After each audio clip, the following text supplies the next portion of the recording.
237 ഹരിക്കണം ഡാഷ് സമം 23,700. ഇവിടുത്തെ വിട്ടുപോയ സംഖ്യയാണ് നമുക്ക് കാണേണ്ടത്. നമുക്കിതിനെ 237 ഹരിക്കണം എന്ന് പറഞ്ഞാൽ ബൈ ഇടുക. ഇവിടുത്തെ സംഖ്യ അറിയില്ല, അതിന് പകരം നമുക്ക് എക്സ് ഇടാം.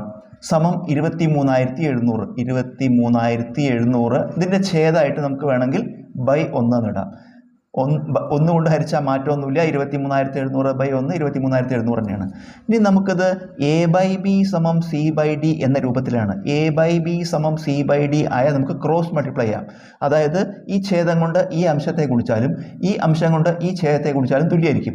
അപ്പോൾ എക്സ് ഇൻറ്റു 23,700 23,700 എക്സ് സമം 237 ഇൻറ്റു 1 237. ഇതിൽ നിന്ന് നമുക്ക് എക്സ് കാണാൻ ഇൻറ്റു 23,700 അങ്ങോട്ട് കൂട്ടുക.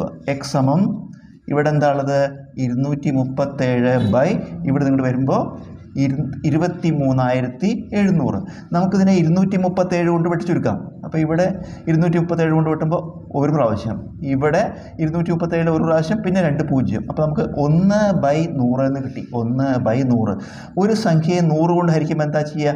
ഒരു സംഖ്യയെ 100 കൊണ്ട് ഹരിക്കുമ്പോൾ 2 ദശാംശ സ്ഥാനം ഇടത്തോട്ട് നീക്കുക. ഒരു സംഖ്യയെ 100 കൊണ്ട് ഹരിക്കുമ്പോൾ 2 സ്ഥാനം ഇടത്തോട്ട് നീക്കുക. അപ്പോൾ ഇവിടെ ഒരു സ്ഥാനമേ ഉള്ളൂ, ഒരു 0 കൂടി ഇടുക. അപ്പോൾ ഉത്തരം എന്ത് വരും? 0.01 ഉത്തരം.